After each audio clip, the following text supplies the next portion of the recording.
Throughout your journey during the competition, what is the most memorable experience for you? Sa buong pagtahak mo sa kompetisyon, ano ang pinaka hindi malilimutang karanasan? Good evening, everyone. It is a privilege to stand in the big stage. It is a privilege to speak and to show our talents and knowledge.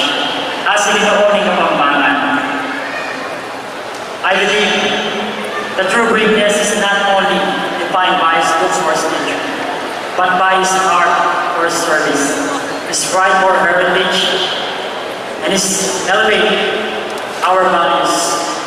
Strength and gentleness and wisdom are not just the qualities that we show on the stage, but virtues we live every day. Luigi Flor de Blanca, Luigi!